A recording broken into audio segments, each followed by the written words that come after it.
As I said earlier, part of my job is troublemaker. And I'll share the story with you. When I was a young reporter, um, excuse me, there was a story about this newspaper chain that was beginning to offer benefits for same-sex partners, except for one company of the chain, the company I was writing for.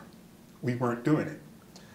So I go to my boss and says, "Oh my God, I got this scoop. It's great, blah, blah, blah, blah, blah." He says, "What is it?" I tell him, he looks at me, "LC, what are you doing?" I was like, "My job."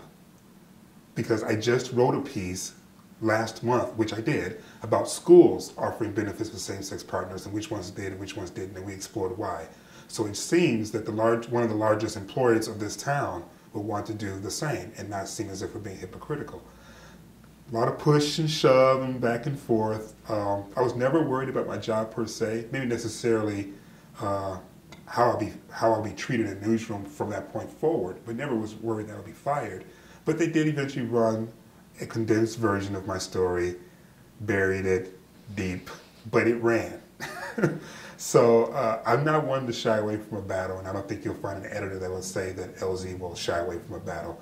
But just because I don't shy away from the battle doesn't mean I'll always win. So my responsibility is to stay true to myself and to do my job. And I think doing that story was part of my job.